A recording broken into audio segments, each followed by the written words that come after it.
Düşün, bir savaşta yenildin. Komutanın sana düşmanla savaşma cezası vermiyor. Seni kendi arkadaşını öldürmeye zorluyor. Antik Roma'da bazı askerler için en korkunç ceza buydu. Adı ise decimation'dı.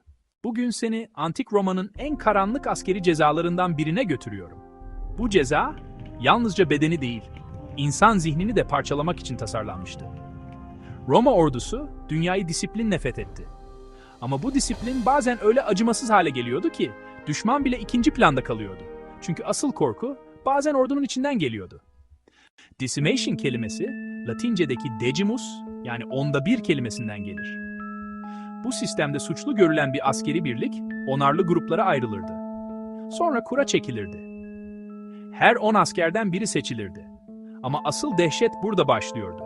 Seçilen asker düşman tarafından değil, kendi silah arkadaşları tarafından öldürülürdü. Evet, yanlış duymadın. Roma bazen askerlerine birlikte savaştıkları adamı kendi elleriyle öldürmelerini emrediyordu. Peki Roma neden böyle bir şey yapıyordu? Cevap çok basit. Korku. Decimation genellikle korkaklık, isyan, firar ya da toplu disiplin bozukluğu nedeniyle uygulanıyordu. Roma için önemli olan sadece zafer değildi. Mutlak itaatti. Birlik savaşta geri çekildiyse, emre karşı geldiyse ya da komutan gözünde zayıflık gösterdiyse. Ceza bireysel değil, toplu hale geliyordu. Çünkü Roma bir askeri değil, tüm birliği hizaya sokmak istiyordu. Ve bazen bunu yapmak için en etkili silah, düşman değil, korkunun kendisiydi. Bu cezanın en korkunç tarafı ölüm değildi. Asıl korkunç olan insanları birbirine kırdırmasıydı. Bir düşün, aynı çadırı paylaştığın, aynı savaş alanında omuz omuza durduğun, belki seni ölümden kurtaran bir askeri, şimdi kendi ellerinle öldürmek zorundasın.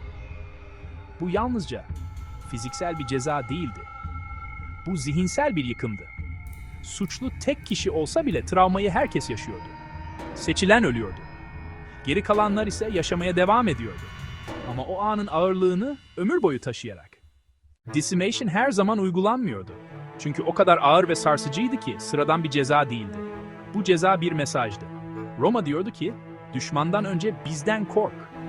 Ve bu yüzden decimation, tarihin en karanlık disiplin yöntemlerinden biri olarak hafızalara kazındı. Bugün bile bu uygulama yalnızca askeri bir ceza olarak değil, gücün kontrolden çıktığında ne kadar zalimleşebileceğinin bir sembolü olarak görülüyor. Antik Roma, dünyayı yalnızca kılıçla yönetmedi, korkuyla da yönetti. Ve bazen bir imparatorluğu güçlü yapan şey, cesaret değil, İnsanların içine yerleştirilen sessiz dehşetti. Sence bu bir disiplin yöntemi miydi? Yoksa insanlığı aşan bir vahşet mi? Karar senin.